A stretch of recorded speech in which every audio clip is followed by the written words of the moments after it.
Rec Center, and today I'll be taking you through a quick home workout. We should be using basically whatever you have at home with you, and today I decided to use my two favorite ingredients, a bag of rice and a 3-liter container of oil. So let's get started. So our first exercise today is going to be the push-up. I would want you to get into position by placing your hands underneath your shoulders and having them shoulder width apart. Placing your feet into position, I would want you to pull your shoulder blades together and down. Rotate your pelvis towards the ground, engaging your glutes and your lower core, and begin the descent by bending at the elbow till you're about an inch above the ground, pausing for a second, and then pushing back up without rounding your shoulders forward. And that's how you perform a push-up. Okay, so the second exercise we're going to be performing is a body weight squat. So to do that, I'd want you to have your feet shoulder width apart, your feet pointed slightly out, about a 5 to 10 degree angle. Rotate your knees out. This activates your glute. Perform a posterior pelvic tilt, tilting your pelvis forward in this motion, and this engages your glutes even more and your lower core.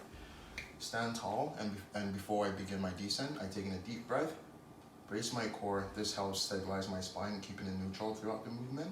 And I begin my descent by shifting my hips back, bending into the squat position. To start up, I think of squeezing my glutes together and engaging my quads. Perform the pelvic tilt at the end. Stand tall, and that is your squat. So the next exercise we're going to be doing is the one-arm dumbbell row, and this is where my bag of rice comes in handy. So to get into position for this, my hand is on a stable surface and my feet is back so that it's not impeding the movement.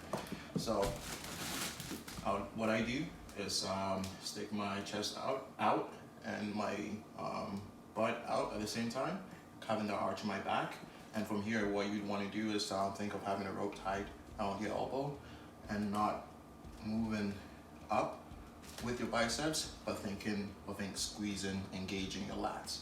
So to do that, you pull from the elbow, either parallel or slightly above, feeling your lat engage, and from here you slowly lower it, and then up, pulling from the elbow, engaging your lats, feeling that squeeze, and then lowering the weight. Alright, so the next exercise we're going to be doing is the hip bridge.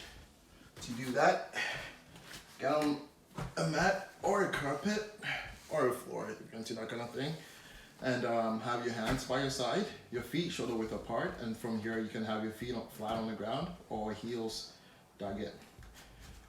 To lift your body off the ground, you want to think about squeezing your glutes together with maximum contraction. Think of having a coin between your butt cheeks, not wanting it to fall out. Hold at the top for a few seconds and then lower. And then repeat